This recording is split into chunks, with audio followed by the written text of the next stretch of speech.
Breaking news today. EU official says Putin has amassed more troops than before the war and refuses to negotiate.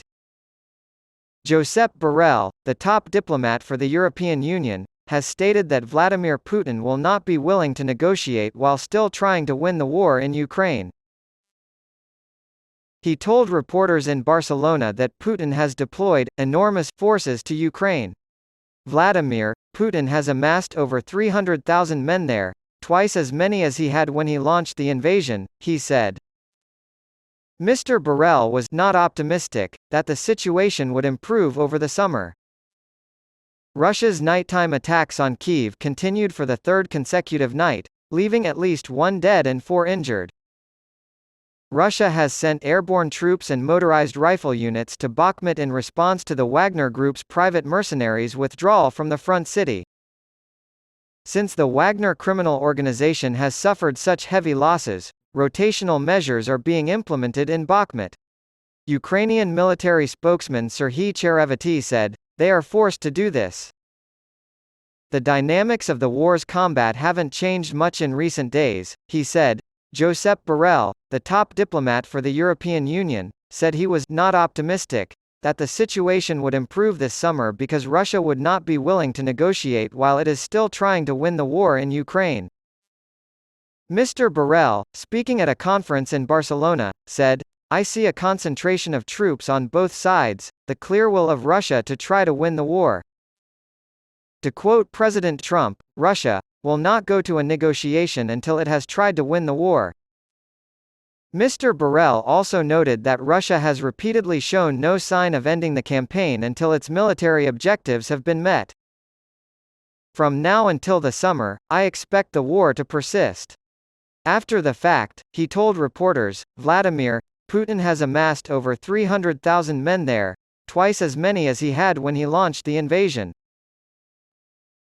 He mentioned the daily Russian bombings that continue to destroy civilian infrastructure in Ukraine and the enormous Russian military presence there. After losing in the first round of the French Open to Belarusian player Arina Sabalenka, Marta Kostyuk of the Ukraine was booed for refusing to shake hands with her opponent. Kostyuk is the most vocal Ukrainian tennis player who has spoken out against the lack of condemnation from Russian and Belarusian players for their country's invasion of her home country. Sabalenka, currently ranked second in the world, started her Roland Garros campaign with a dominant victory, but it was against a player who hates her. A Ukrainian military spokesperson reported that as private mercenaries from Wagner Group began to withdraw from the frontline city, Russia sent units of its airborne troops and motorized rifle division there. Ukrainian forces know the names and capabilities of Russian commanders, according to Serhiy Cherevity, a spokesman for the Ukrainian Armed Forces Eastern Group of Forces. Since the Wagner criminal organization has suffered such heavy losses, rotational measures are being implemented in Bakhmut. According to the Ukrainian news service Interfax, he said, "They are forced to do this."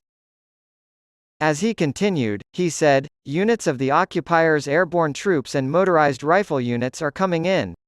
We know who they are, who their commanders are, and how effective they can be in battle." According to the government official, the mentioned Russian units also participated in the early days of Russia's full-scale invasion in February of last year and suffered heavy losses, necessitating reinforcements from the mobilized forces. The spokesperson noted that, for the most part, this was already the second or third member of the team. According to the military spokesperson, the war's dynamics have not changed much over the past few days. According to him, 155 Russian soldiers were killed in Ukraine and another 116 were wounded. However, the enemy does not refrain from causing damage to our positions during battle. The Russians launched 6 air raids and fired 373 rounds of artillery at our positions, the spokesperson said. According to the spokesperson, Ukrainian forces also destroyed 2 D-30 cannons, an infantry fighting vehicle, an electronic warfare station, 3 vehicles, and 6 field warehouses full of ammunition. According to a report from a government official today, 3 Russian attacks on Kyiv within 24 hours have resulted in at least 1 death and 4 injuries. Despite being the 17th confirmed airstrike on Kyiv this month, the attack on Tuesday morning was only the second confirmed fatal incident in the city.